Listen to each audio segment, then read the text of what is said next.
Welcome back to the Raw Prospect Podcast. It is a bonus edition. My name is Michael Wayne, and joining me, like he almost always does, is my great co-host, Mr. Emmy Nixon. It's great to be back together. On today's episode, we have a bonus episode for you guys of all basketball content, both NBA and college basketball, as we are now past the NBA All-Star break, on our way to the playoffs here in just over a month and a half, and we are nearing March Madness. And so, as part of this channel, which entails the Raw Prospect Football Podcast and Deep in the Heart of Longhorn Sports, we're going to talk some Texas basketball near the end of the show. We're hopefully going to talk about the meteoric rise of the San Antonio Spurs. A big topic right now that we're going to start off with is this conundrum around NBA tanking and what the NBA should do about it. And then we're also going to address Cade Cunningham and his NBA MVP case, and maybe talk a little more extensively about the NBA MVP race. So hopefully you guys enjoy this basketball content. If you do and you want to see more of it, make sure you leave a comment. Also, make sure if you like our content, or whether you do or don't, we greatly appreciate it if you like or subscribe to our channel. Doesn't cost you anything, doesn't sign you up for any mail, emails or newsletters, or it doesn't affect you at all. In no way does it affect you. All it does is it helps us and helps get our algorithm where it needs to be. So as part of 2026, I want to grow our community a little bit. That's one of my goals. So whatever you can do to support us, we greatly appreciate it. Emmy, it's been a while. Ooh. Whoa, what just happened? Whoa, did I lose you there for a second? You there? Yeah, I'm here. I Oh, think okay, I lost cool. you for a minute. Can you hear me now? Yeah, yeah. Okay. Well, we'll just resume like nothing ever happened. Hopefully that doesn't happen again. Uh, what's been up, man? It's been a while. Yeah, yeah, it has, man. I'm excited for this. A lot of stuff has been shifting around for me lately, man. But yeah, it's good to be here.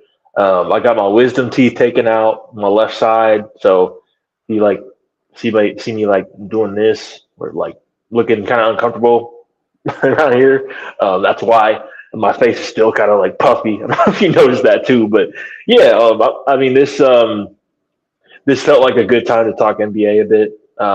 Post All Star break, this is right around the time when things start heating up a little bit. We're like just before March Madness, conference tournaments about to start. Like this is the best time to talk hoops, other than the playoffs, the NBA playoffs, of course. But Right. So there's a lot of ways we can divert this conversation. But to start us off,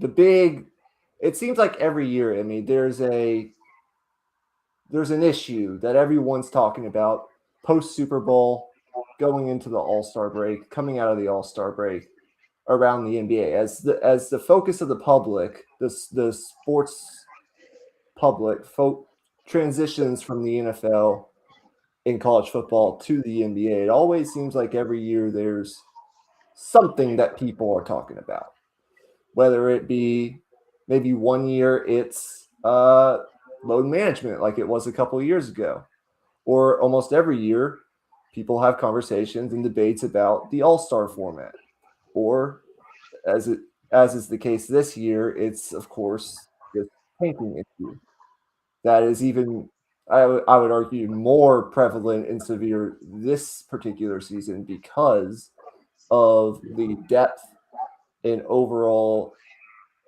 talent of this upcoming 2026 NBA draft. So I just want to start off by give us your big picture opinions on this NBA tanking, this widespread NBA tanking issue that we are observing right before our eyes. And tell us if you have any, I guess, takes on what the NBA is trying, what Adam Silver is thinking about doing, and if you would do anything different. Yeah, there's a lot of angles to this, and I hear all sides of it. There's an argument to be made that like maybe they don't even need to address tanking. Like maybe it's just part of the game. Like you look at every era of NBA basketball, there's always a third of the teams that are going to be bad. It's hard to avoid. That's almost impossible to avoid. Like from a math standpoint. Sorry, I can't talk. Jeez. Um, but yeah, I just think um, like I said, there's so many angles to it. That one, like, I don't agree with it, but I hear that argument. And then the other side of it, of course, is like, are they just addressing this just because of like betting stakeholders that are, at Silver's neck or something like that? That's not my place to really comment on it because I guess we won't really know. But if that's the case, that's kind of icky too. But, um, dude, I think they're in a really tough spot because they're never going to do the actual thing that's going to fix the problem, which is shorten the season. So they're looking to do all these different things to put a band-aid on a broken system or just like they're talking about flattening the odds for the lottery and all this kind of stuff like it's like none of that is gonna work. My thing is just like I wish you could just go to teams and just be like, hey, like just don't do it. Just respect the game. Like like I know that's an old school mindset of like just respecting the game and just going out to play every night to win. Because I don't even think this is on the players. This is more so just like obviously coaches and organizations, GMs more so, front offices want to protect their jobs by giving their teams the best chance to win a championship long term, and they think tanking is the way to do that.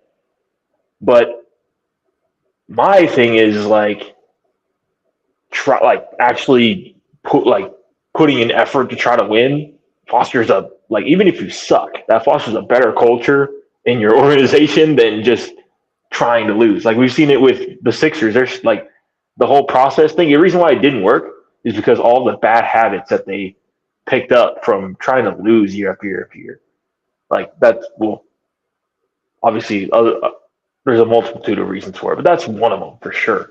And I've said that for a long time. So it's an open-ended conversation. I'm interested to hear your thoughts on it, but man, bottom line is this really fucking sucks. Like I really want better for the NBA than this. I love the NBA.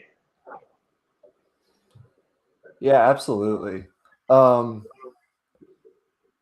I think the first thing that needs to be acknowledged is one of the things that you alluded to, which is there is no perfect solution to this tanking issue. There is no perfect proposal that you can put forward that someone can't poke holes in, right? Nothing's going to automatically overnight fix this to where there's going to be no more tanking in the NBA, in the NFL. I don't really know how it works in baseball, but like just for those two professional sports where this does happen, there's no real fix here. Now there are things that I think could make it better in that, but unless you address the underlying cause of almost all the NBA's issues, which you alluded to, which is shortening the length of the season, because the length of the season right now at 82 games is just too long. There's not enough sense of urgency throughout the entire length of the season. We see ebbs and flows with respect to like sense of urgency in the last couple weeks. The matchups between playoff teams for seeding will be really, really good. We've seen how successful the in-season tournament has been, and you ultimately have to give credit to Adam Silver for implementing something like that earlier on in the season to For sure. create like competitive, meaningful games with some incentive, near the beginning of the season around Christmas. But in a 6-month regular season, it's just human nature. There's not going to be that intensity on a night-to-night basis, right? And the bad teams, once they're out of the playoff picture, the system is created in a way where if they keep losing, they get better odds to get elite talent in the draft. That's just what the system rewards at this point. And so that results, especially in an upcoming draft like this, where you maybe, I think, can find an all NBA caliber player at like the 6th, 7th, 8th pick. It gets even worse at that point. But the thing we have to remember here is like owners and players, they're not going to agree to shorten the season. The players, if you ask them, I think would want to play at least 82, maybe even more games. And I know the owners certainly don't want to play less games because they lose money, they lose revenue. So Yeah, that's all not going about to that. ultimately, like that would be the perfect fix to almost a lot of the NBA's problems, including some of this tanking issue. But that's not going to happen. And so if the players and the owners aren't going to agree to that, to shortening the season, and that's never going to happen, well, then you just have to think about like how can we, if there's no perfect fix to tanking, the question needs to be how do we improve the on-court product? Because Adam Silver's job as commissioner of the NBA, just like any other commissioner of any other sport, is to, one, bring in as much revenue for the league as possible. Two, create the best overall on-court entertainment product that you can. Okay, those are the two main goals that he's got to achieve.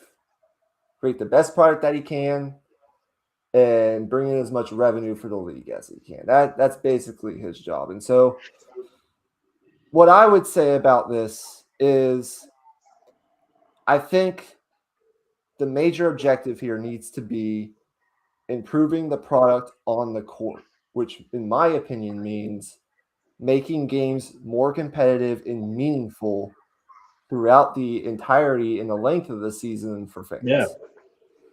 fans. And so one of my proposed solutions that one of the best I've seen, which I'll get to here in a second, I think does a really good job, maybe the best I've seen of potentially creating that competitive environment, especially at this point in the season when the tanking is at its worst or most prevalent. Because that's really the overall North Star here is the NBA needs, if there's not going to be a perfect fix to tanking, they got to create the best overall product on the court for their fans, for engagement, for ratings, for the overall entertainment product, which will then bring them more revenue, which is exactly what they want, even though the league's doing just fine from that standpoint. Regardless, I think you want to find a way to encourage star players, even for the bad teams, to play meaningful games, meaningful minutes late in the season somehow. Avoiding scenarios where healthy stars are rested to lose and improve draft odds. And so that's got to be the overall objective here. You got to implement, if I were Adam Silver, I'd be looking for ways to implement rules or changes that try to help the overall on-court product late in the season. And there's a bunch of tentacles to that. And so I read an ESPN article late, it was a couple days ago. And I think it was by Tim Bontemps, who's a good beat writer for the NBA for ESPN. And he talks to a bunch of league executives. And a bunch of league executives ultimately support this one idea, which I thought was pretty interesting, and I want to know your thoughts on it. Because I've seen a bunch of, I'm sure you've seen it too, like a bunch of different proposals for what to do. Yeah, all over the place. So as we know, and as you know, Emmy, the current draft order is based on worst records best lottery odds. That's how it's always kind of worked. You lose more games. The current system incentivizes teams to lose and de-incentivizes competitiveness later on in the season, especially for teams that aren't in the play-in race. So, proposal from one league executive is pretty simple. It's to flip the draft lottery system mid-season. Now, there are a couple holes that you can poke in this, and we'll address those in a minute. But basically, for example, either at the trade deadline or before the trade deadline or at the All-Star break, what you would do is flip the incentive. So basically, at that point, whatever point you decide, teams would earn better draft odds based on the number of wins or winning percentage that they accumulate after that point in the season. So what that does is a couple things. It incentivizes, it basically does the opposite of what the current system does, which is it would actually reward teams for playing competitive basketball and winning games at this point in the season, giving fans more to watch and reducing this late season apathy that we've seen now from about a third of the league. Because I could argue like a third of the league is tanking right now. There are a ton of teams out there that are participating in this. I think this proposal could encourage star players to play later in the year, keep teams competitive rather than sitting players to intentionally lose. Because at this point, your lottery odds are increasing for winning, the amount of wins you get after a certain point, rather than the amount of losses you accumulate after a certain point. But there are a couple hurdles to this proposal. One would be you have to decide a cutoff date. Everyone would have to agree on a cutoff date, whether that be the All-Star break, the trade deadline, and another thing would be like all the teams would basically have to play the same amount of games after that point, so you could have a fair comparison there. And then two, you would have to still avoid too harsh of penalties for the genuinely poor teams. So, like for example, if the Pelicans had their pick this year, which they don't, but if they did, and they still like they were playing their players, they weren't like intentionally trying to lose, and they were very competitive, but they were still losing games. You would have to find a way to not penalize them too harshly for like genuinely being bad and losing. You would have to find some way to not like knock them down too far while rewarding the teams that are actually able to win, if that makes any sense. And then you would have to implement, of course, some kind of rule or caveat for injuries that would occur that could affect the team's ability to win and be competitive. You would also have to, there are a bunch of holes you can poke in it, but I thought that one was pretty interesting. What would you think of something like that? Yeah, the problem is the options you go for, because the tanking is so bad. It's almost like you have to completely scrap the entire current system. And I part of me is like, okay, like it could be interesting to see that, but the other part of me is just afraid that like it's gonna set the league back 10 years. Like it honestly could. That one is not as bad as some of the ones I've seen. I've seen like the lottery teams play a tournament to decide who gets number one pick. I hate that. Like that would be horrible. Who would want to watch? Why would the players want to play to like try to play to get their replacement? Like why would they want to do that? It's all going to be uncomfortable. There was one that Bill Simmons came up with that I think it's absolutely ridiculous, but I actually think it actually kind of it might work. It's so dumb that it actually might work. It's bizarre. Okay, so here's how it would work. So say it's a scenario like this past year's draft, the 2025 NBA draft, where Cooper Flag is the number one pick. The top five teams the teams with the top five lottery odds all put in their selection for who the number one pick would be. And then Cooper Flag goes up to the podium. They're like, okay, Cooper Flag, all like the teams have selected you as the number one pick, and now Cooper Flag gets to choose which of the five teams he wants to go to. And then Cooper Flag is like, I will be playing my NBA basketball with the San Antonio Spurs or the whatever it is. Like that is actually kind of interesting. I actually kind of like it. But it would never happen. Is the thing. Unfortunately, I'm convinced it would never happen. But what it would do is, if your situation is so bad that a player is like, I would never want to go there because there's just no infrastructure, there's no way I could be successful in any short amount of time or any like reasonable amount of time, then why would I want to go there? Then they wouldn't have to go there. So teams would be incentivized to lay some type of groundwork, and whether that be they're a bad basketball team, and then at the trade deadline, okay, let's see if we can trade for some guys to put around whoever we can select or whoever the top draft pick is, so they want to choose us or something like that. I found that one kind of interesting. The other one, before I say the other one I saw, let me get your thoughts on that one.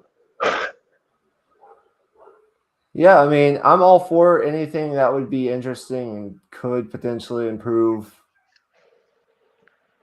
the overall product and just like eliminate some of this that's currently occurring.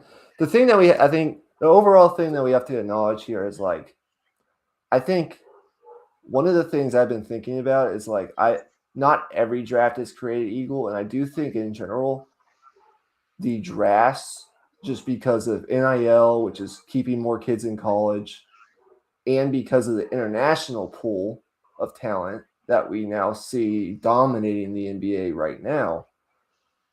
I mean, you think about all the best players, they're almost all from, overseas or from somewhere else, not the US. I mean, we have really good players here, but there are a lot of the NBA's best players are from Canada or, from France or you name it. And so I think the combination of NIL and the transfer portal and being able to stay in college longer, along with the international pool of talent, is creating better, more talented, and deeper drafts. And I also just think like high school talent is just getting better with, just better athletes nowadays, I guess you could say. And so better training, because there are better drafts, and it now seems like, with the exception of like a couple of years, there's like a generational or like 2 or 3 guys at the top of every draft that could potentially change your franchise. This issue is just, it's getting worse. Now, there are some drafts, of course, that are going to have those, no doubt about it, top 1 or 2 picks that might not ever pan out, like I think we saw, or maybe those picks don't ultimately end up being like all NBA level players that change your franchise. Maybe they're just role players. Isn't that what we saw a couple years ago with what was it, Zach? Yeah, Risache. Yeah. It happens from time to time. So I just think like, I'm all for any reasonable plan that isn't outrageous like some of the things that the NBA has laid out. Yeah. But I do want to ask you this question. I think we need to move on. We can talk about this more maybe in another episode later on. Yeah, or maybe you're just off camera too, but I could talk about this all day. Yeah, but what do you like, just real quick, maybe 1 or 2 minutes if you can. Yeah. There's been a lot of pushback. A lot of people really coming down hard on Adam Silver. A lot of mixed opinions there about the job that he's doing. Just like in 1 or 2 minutes, how would you summarize or, I guess, summate your opinions on Adam Silver and the job that he's doing? I mean, to be honest, probably, I probably like Adam Silver more than most, I'd say, just because of his willingness to just try shit. Like if you think about the All Star game, he's tried like 10 different formats. It feels like, and some of them really sucked. But like it's gotten us to this point where it's like, okay, maybe we have a format that actually works now. And obviously time will tell in that front. But the in-season tournament, he's tried the tanking thing before, flattening lottery odds, all that kind of stuff. He's tried stuff. The one thing I will say is like in terms of what he can do in terms of the quality of the actual basketball on the floor, he hasn't done enough in terms of that. Like Yeah. the foul baiting and um, the flow of like the last 2 minutes of a game, it's still too slow. And there's only so much he can do on that front, but the foul baiting stuff, that's got to stop, man. And even like the traveling and the like carrying the ball and like all that kind of stuff, like just these guys just bending the rules and to the point where they're barely playing basketball. Like when you're trying to pull in casual fans, that stuff is off putting. It just is. And it's not like it's like the NFL where they're changing the rules with the end goal of trying to make the game safer. Like at least with the NFL, like they have some ridiculous rules, but the roughing the passer stuff and that kind of stuff, it's most of it is about safety. But for the NBA, it's like they've gone so far in the direction of like we want more scoring, we want faster pace to the point where they've lost people. They've lost a lot of people. So I think they need to shift back the other way towards more defense. Like I'm honestly in favor of getting rid of defense in 3 seconds. To be honest, with how spread the floor is, like the defenses have no chance if you continue to have those type of rules that are against defenses. Like they just have no chance. Yeah, I agree with everything you said. The overall sentiment there is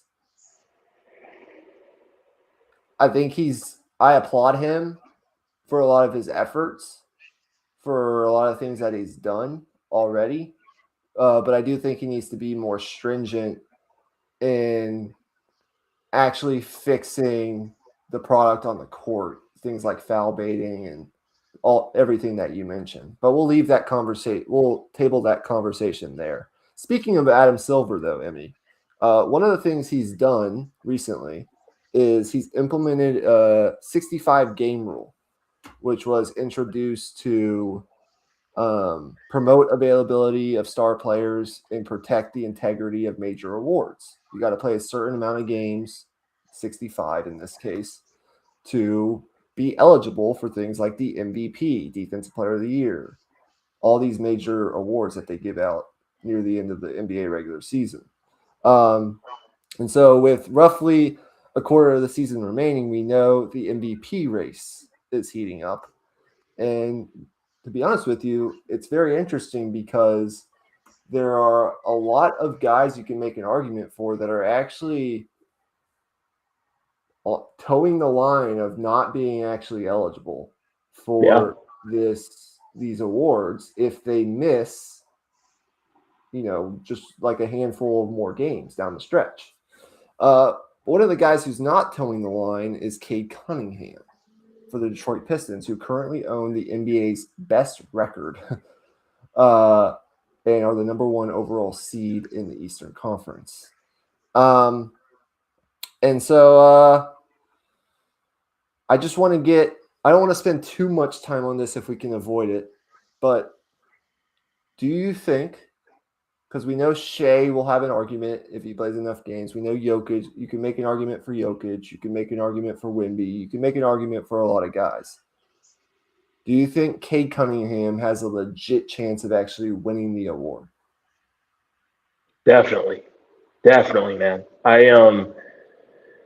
Yeah, like I think from a counting stat standpoint, from like a pure box score numbers, he checks the boxes, and obviously from a winning standpoint, he's checking that box as well. And then like the one thing that a lot of people would point to would be efficiency, but even that, like when you look at that, like coverages that he's seeing night over night, because Detroit has such deficiencies in terms of spacing and like aggregate shooting that's on the floor within each particular lineup. Cade is seeing two on the ball when he like on a pick and roll like 80% of the time or something crazy like that. I think I saw that stat the other day. Like that's the most in the league. And the fact that he's doing that and still putting up the numbers he's putting up is pretty impressive. Like his true shooting percentage, I think, is at like 47, like no, not 47, 57%. I think that's like 1 percentage point below league average, which is fine. It's not elite like Shea's or Jokic's maybe, but I don't think he'll if Jokic and Shea play enough games, I think the award would go to them. But if they don't, he's the first guy. No question about it in my mind. Yeah, I think it's pretty simple here. Cunningham has played coming into tonight in 49 of his team's 55 games. The Pistons were 42-13 coming into tonight.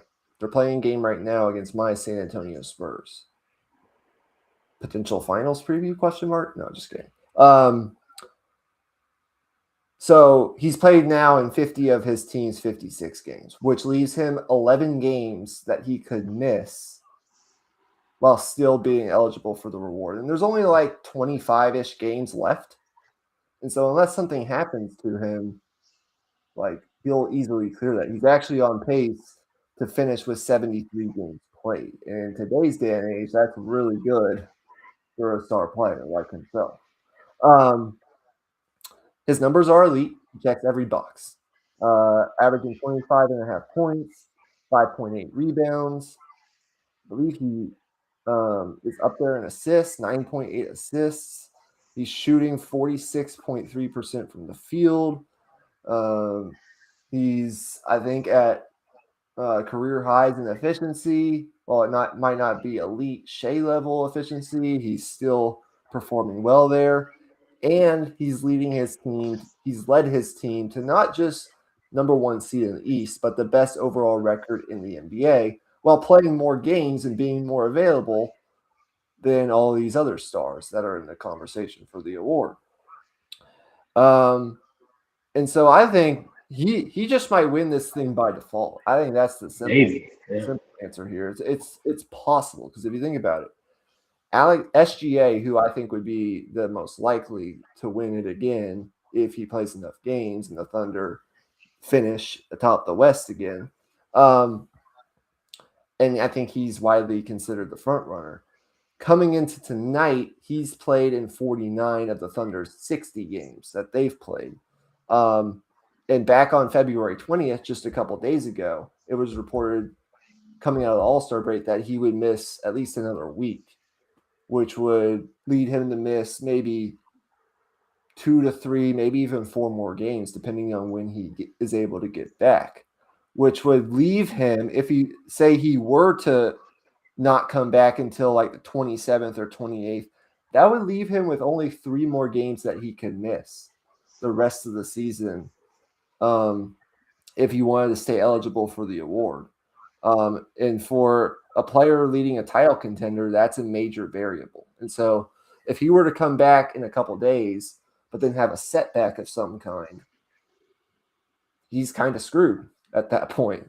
So that's one thing. It's like all these guys are kind of walking a tightrope. If you wanted to make an argument for Wemby, I don't think he's going to win it. But if you were to make that argument, he's played in 43 of the Spurs' 56 games coming into tonight. Coming into tonight, Spurs are 40-16. he can only miss 4 more games if he wants to be eligible for MVP or Defensive Player of the Year, which is the award he'd be most likely to actually win this year. His projected total right now sits around 63 games, which would unfortunately disqualify him by 2 games short of the NBA's required 65. Jokic, he's played in 42 of the Nuggets' 58 games, and he can only miss 1 more game before becoming ineligible. Basically, he has to play the rest of the Nuggets games to be eligible for the award. So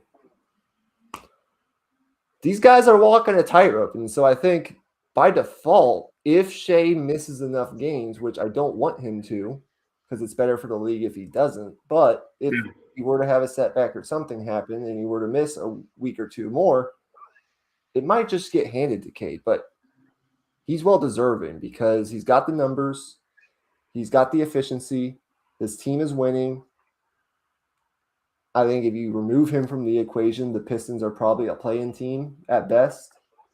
Yeah, and that's pushing it too. Playing at a career high level, even in a short brief time that he's been in the league, he's well deserving of the award. So for sure. I don't know whether you like this new 65 game rule or not. That doesn't really matter. These are the rules, and this is the race, and we're just talking based off what the rules are. So. Yeah, and that's the other part of this is like, how do we feel about it if that ends up happening? Because part of me is like, in terms of like the unintended consequence of making a rigid rule like this is having something like this happen. So like, yes, that kind of sucks in a way, but it's also like, I also kind of like it because like the MVP award in particular, like the most like the best ability is availability. That's a saying for a reason. So that part of it like is fair to me. Now, if you want to say like, I mean, for me at least, from the Defensive Player of the Year standpoint, I think for that award in particular, it's more so I'd like it to just be like more so like the spirit of the rule to be more so like just because that award should go to the best defensive player that year. And like if Wemby ends up playing, 60 games or whatever it may be, he's still been the best defensive player in the world by far, and it would just feel wrong for that award to go to anybody else. So that makes it tough from that standpoint. But for the MVP in particular, I'm actually okay with it. Yeah.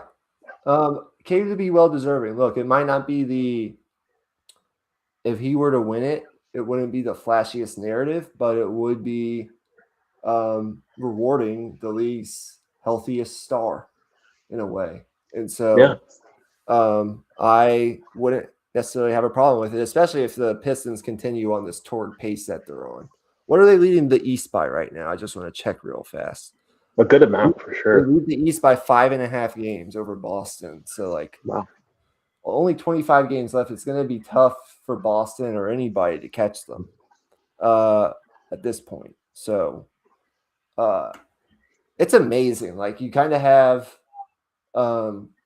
two teams a team in both conference that 2 years ago, like the Pistons 2 years ago, they had like a 20-some game losing streak. I can't remember the exact number. And this year, they're title contenders. The Spurs had an 18-game losing streak 2 years ago when they finished 22-60. Now they're 40-16. And both teams have met the 40-20 rule that Phil Jackson deemed, back in the day, which basically is an NBA contender. If you're a contender, you get to 40 wins before you get to 20 losses. 91% of NBA champions in the last 45 years have gotten to 40 wins before they've reached 20 losses in the regular season. I think only like 3 of them in the past 45 years have not done that. And so both those teams, just 2 years after being some of the worst teams in basketball, you can make an argument for both to be like NBA champions when we crown a champion in July or June. I mean, shoot, the Spurs could be the 1 seed when it's all said and done. Yeah, They could be. very quietly. They could be. With that, just so we hit on the Spurs a little bit, because I do want to talk a little Texas basketball as well. I don't know. Take me in a direction. Like, what have been your overall thoughts on this Spurs season? You can talk about Wemby if you want. You can talk about pretty much anything. Steph Castle, Mitch Johnson, whatever you want. Just let's have a little Spurs conversation, and then like the last 10 minutes, we'll talk Texas basketball. Yeah, man. I cannot wait to watch the Spurs in the playoffs. Like I'm just praying for a healthy Wemby in playoff basketball, because like I know like just based off how he talks, how he carries himself, how he's performed in big moments in the past. Like we've seen him in the gold medal game of the Olympics, just absolutely kill it. Like this dude is just he's built for the playoffs. Like that is like I cannot wait. Like I love how they play. I mean, I to be all in all honesty, bro, like I haven't watched a whole lot of NBA basketball this year, but if I make the time to watch an NBA game, NBA regular season game, it's usually the Spurs. And you know, there's a variety of different reasons for that. But even when Wemby's not in the lineup, they just play a very entertaining style of basketball, just flat out. And you know that's credit to Mitch Johnson, and that's also a credit to like they've drafted really well, man. Like Castle looks incredible, and honestly, I really like the look of his jump shot. So like if I'd be surprised if he doesn't come around with his jumper in the next few years. Like I think he'll turn out to be a good shooter at some point in his career. I could be wrong on that, but I feel pretty strongly about that. Um, and I think Dylan Harper looks really good as well. I think you're looking at another 15 years of a Spurs big three, man. It's a beautiful thing. But man, like where are you at with it? I mean, you have to be over the moon, right? I mean, Yeah. Even I was a look. I said on this channel, I think the Spurs will be in the play-in tournament before the season. That was kind of my expectation, but clearly, I, along with everyone else, were a little too low on this overall roster, the surrounding roster around Wemby, and what that would actually, the fruits that would bear this season, considering how young everyone is. Um, I would say two things. Number one, I do think the Spurs are a little ahead of schedule. Number two, in the playoffs, typically you don't go from not being in the playoffs for 6 years, over half a decade, to getting to the finals right away. Typically, yeah, a team on the rise has to take a year of lumps or 2 years of lumps before actually getting to the finals. That's not to say this first team can't. I think if they get the right matchups and the right bounces in the postseason, they absolutely could make the NBA Finals. We've seen them have success against the Thunder when they're healthy. They match up pretty well with the Thunder when they're healthy, and also when the Thunder are healthy. They just find ways to play well against that team. They've played well against the Nuggets this season, although I'm actually a little bit scared of the Nuggets. Like if the Nuggets were the 3 seed and the Spurs were the 2 seed, and those two teams matched up in a semifinal, that would kind of scare me a little bit. But anywho, like those two things have to be acknowledged. A couple things I'll say. I think Keldon Johnson has a really good case for 6 Man of the Year. That dude's just been awesome. It's amazing yeah, the difference. Like 3 years ago, he was the Spurs' best player, and that wasn't a very good look for the Spurs because he's not built for that role, leading a team. Not even like Keldon Johnson's not a guy you want to be your first, second, or third option, I would argue. yeah, Maybe yeah. your fourth option is where he should kind of sit. Now he's like the Spurs' sixth, seventh option, which like shines a light on all the positive things that he does on a basketball court. He's been awesome coming off the bench. Um, so far this season, career high efficiency, gets into the paint at ease, really good offensive rebounder. He creates extra opportunities for the Spurs. His defense has been solid. And I think Wemby plays a big part in that. And like he makes everybody better defensively because players can play more aggressively when he's on the floor. Number 2, holy shit, man. Like this guard trio, everyone kind of questioned it coming into the season. Would there be enough shooting? How would the roles be allocated? Would there be enough ball to go around? You've got 3 ball dominant guards who all love to penetrate, but none of them are great shooters. It's worked out really well. Probably better than anyone expected. And a couple things I want to highlight here. Castle is really coming on late in the year in terms of his 3-point shooting. Harper is unbelievable for a 19-year-old rookie at getting to his spots inside the paint. Like, it's some of the best I've seen from a 19-year-old basketball player I've ever seen. He's so good at dribble penetrating, playmaking off the dribble penetration, and finishing around the rim. He's just awesome at that, and he's been great off the bench. He was banged up a little early, like right at the start of the season, but ever since then, he's been awesome. And the thing I love about both those guys, especially Castle, is he's gotten like widespread praise around the NBA from stars, LeBron, Giannis, you name it, Jokic. They've all praised Castle because he plays both ends of the floor. He respects the game, and he demands to guard the other team's best player. And usually he does a really goddamn good job of it. He's one of the reasons the Spurs are 3rd in defensive rating right now. Because of his perimeter defense and the task that he takes on, guarding some of the league's best players. And then Fox, like, he doesn't get enough credit. I'm glad that he was named an all-star replacement. Me too. The team, you have to remember, like, the team played really well earlier on this season when Wemby did miss a chunk of games. And Fox was on the floor with all these guys. And he played some of his best basketball during that stretch. He's had his ups and downs shooting-wise. He doesn't score a bunch of points every game, but he's just really good at initiating offense and knowing what to do, especially late in games. He's definitely shown up late in games when the Spurs need to close out games. And that's something I think could help them in the playoffs. He's one of the NBA's typically one of the more clutch players in the NBA. So love it from that standpoint. And then you have like the unsung heroes of this team. Like, who would have ever thought Harrison Barnes would be doing what he's doing at the age of 33? He was just kind of a throw-in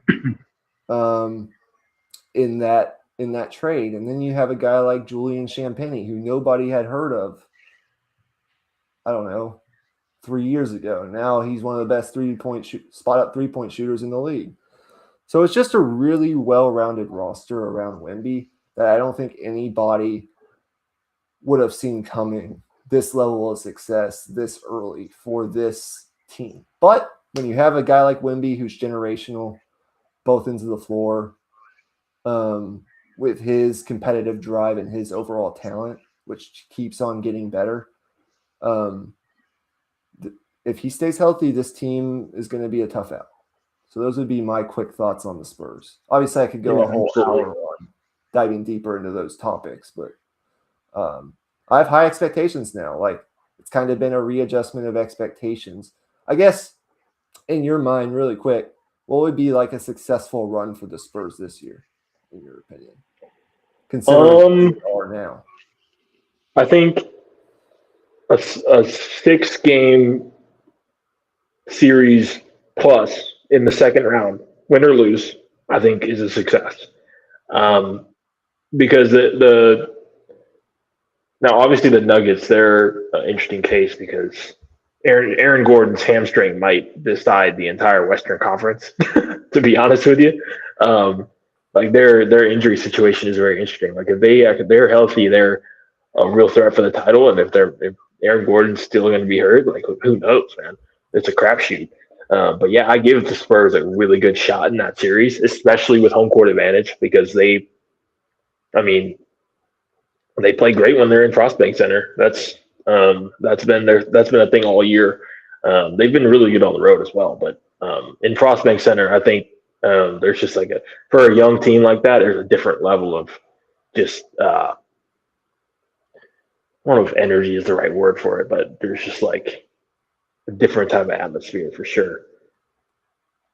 Yeah. So I don't want to put you on the spot, but um, let's say everyone's healthy going into the playoffs. Um, right now, the standings are, I'm sure you kind of know, but I'll pull them up real fast. Uh, in the East, it goes Detroit, Boston, New York, Cleveland, then Toronto, Philly. In the West, it goes OKC, San Antonio, Denver, Houston, Lakers, Minnesota.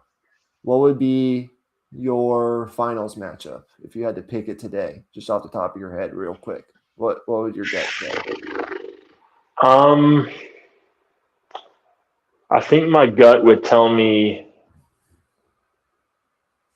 Denver versus Boston.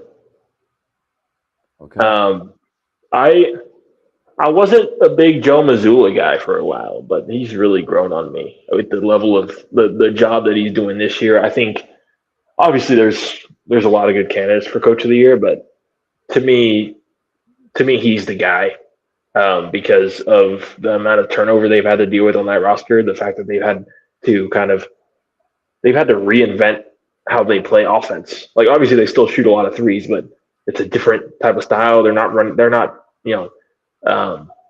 just playing like the switch game, trying to hunt mismatches like they were in years past. They're really playing like free flowing basketball, um, and it's been potent, man. I think they're I want to say it's the second best offense in basketball. So it's been really impressive, man. Do you think Tatum comes back? I think he will. Yeah, I think if any star has the right temperament to be reintroduced into a team in this type of scenario, I think it's Tatum. He doesn't have a big ego. He's willing to take a back seat if need be if it's better for the team. Obviously, there's going to be an adjustment period for sure, but I think when it comes down to it, I think he's going to play whatever role he needs to, and that's the beauty of Jason Tatum, man. Yeah, absolutely. I would. Who would I pick if it came down to it now? It is interesting that we haven't had a repeat NBA champion in I don't know how long. It's been quite a while since we've had a repeat NBA champion since the Warriors team. Um, NBA champion, like past NBA champions, um, struggle to make it out of the second round Yeah, the next year. I don't know if there's probably a lot of factors that play into that. Every year is different. So from that standpoint, from like the standpoint of like everyone thought Thunder might be this like historic, they might break the Warriors record of 73 wins. And it was all deserved at the time. Like they started yeah, 2021.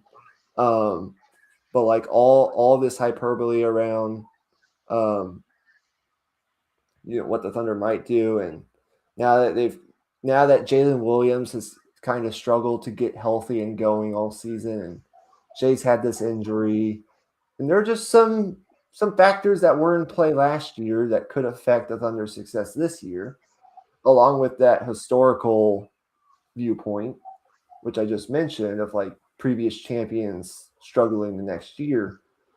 It could make for an interesting case for like San Antonio or Denver or even a team like, I don't know.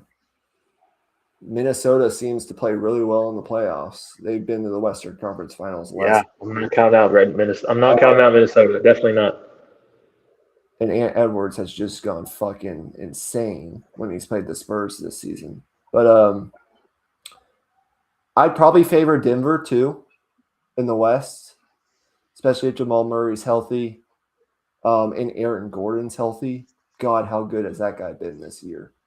He's been incredible. I think the Spurs could take him to 6 or 7, but I have a feeling their experience in Jokic, who I still think might be like the league's best offensive heliocentric player, and creator. I just think their experience could maybe win out in a series like that. I I wouldn't favor the Spurs in a matchup like that, but I certainly think they could take it the distance. So I'd probably pick Denver just for something different. And then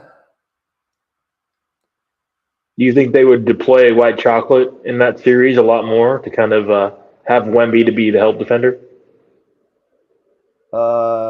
yeah. Um, I think so too. uh, I like this Pistons team, but the lack of shooting does concern me. That's also something that concerns me with San Antonio is like sometimes their half court offense gets bogged down a little bit and struggles. Um, it hasn't lately, but there have been times this season where their offense does struggle in the half court. They go cold from outside. It does worry me a little bit, especially when intensity ramps up in the playoffs. Um, I I don't hate Cleveland. I keep an eye out for Cleveland. I think James Harden's fit really well into that situation. It's just what's going to happen in the playoffs. But yeah, I'd probably lean Boston too, especially if they get Tatum back. If he's 75-80% of what he has been in the past, I mean, you got Pritchard, you got Brown, you've got two playable bigs now instead of just one. Like Vucevic has fit in really well with that team. I watched the Lakers Celtics game last night, and Pritchard was just on fire. If he's shooting the ball like that, they've got Derek White. Like they've got a lot of pieces that make them really dangerous. So For sure. For sure. I don't know if we have time to talk Texas basketball, but We can touch on it real fast. I won't give my thoughts too much, but I'll just ask you this: like, just give me your, I guess, realistic, maybe not expectations. I kind of like the question of like, what is what is a success for Texas basketball come end of March and it's all said and done? What result would you be happy with? um, well, to be frank with you, I'm already pretty happy with where they are at right now, which is they are currently off the bubble. Depending on what projection you look at, they're a 9 or a 10 seed. So they either be in an 8-9 game or a 10 seed facing a 7 seed. I actually kind of prefer for this team to be a 10 seed and be like solidly in the tournament, not having to play in the first four, but like not having to play in one of those toss up 8-9 games. But that's just because of, my feeling on the tournament. That's not anything based in, fact or. Yeah, it's a crapshoot once you end up in one of those games for sure. This question is so difficult to answer. Yeah, Year one under Sean Miller.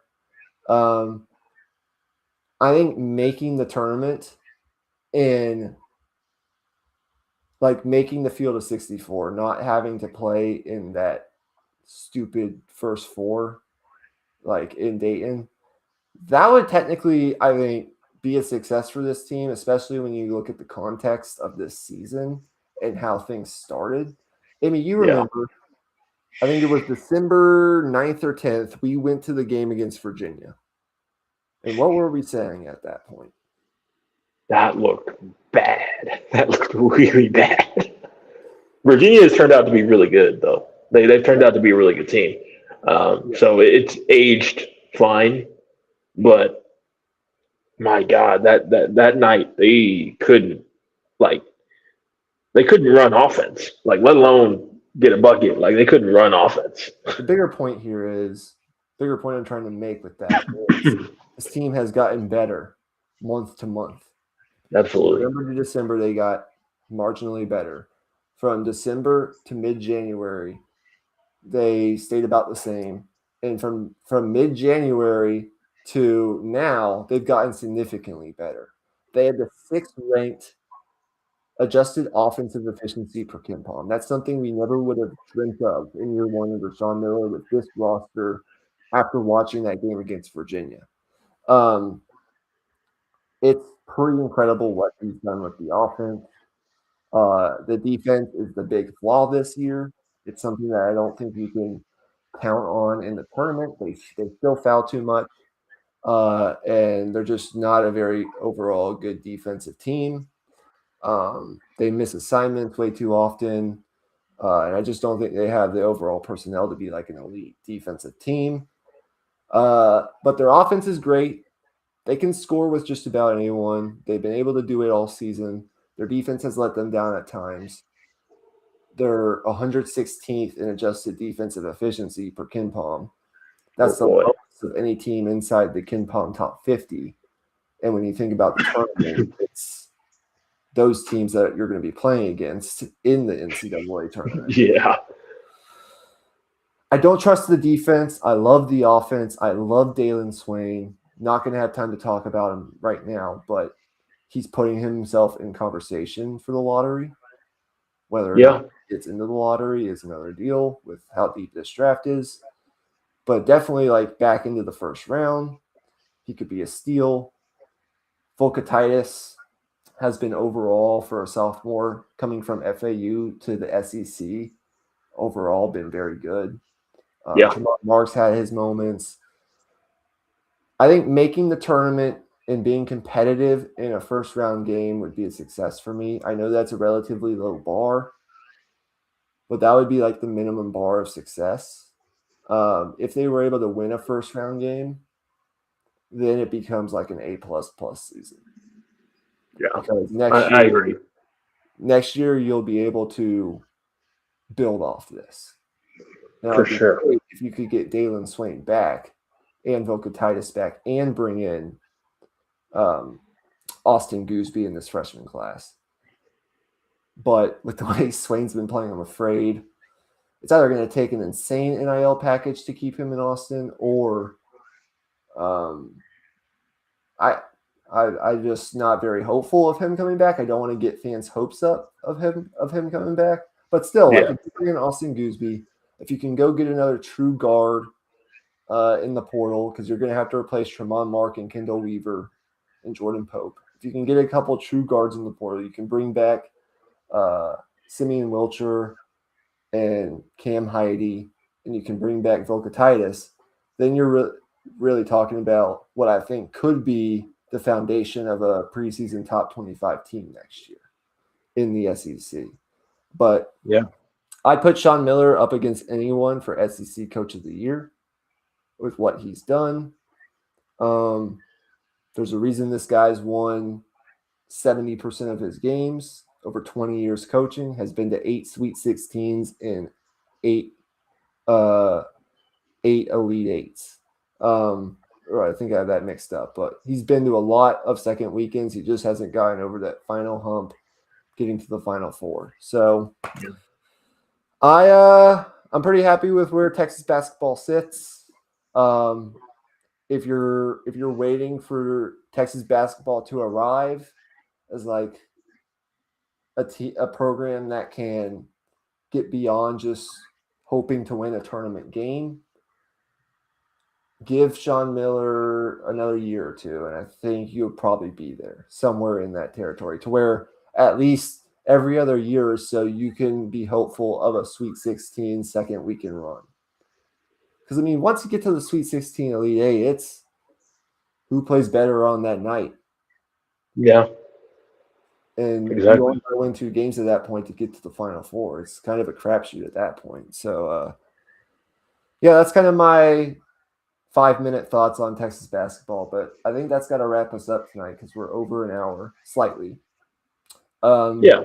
Any parting shots real quick before we get out of here?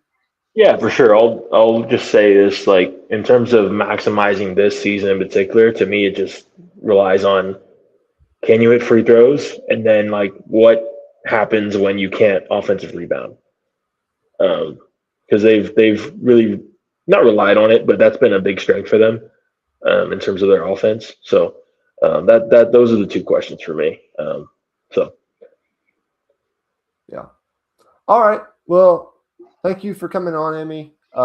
Thank you guys for watching whenever you might be watching this. Thought it might be a good time post All-Star break to get on, talk a little NBA, talk a little bit of college basketball, even though we didn't do much of it.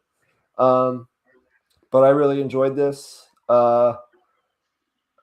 We haven't really discussed lately changes in plans to just some tweaks to the podcast.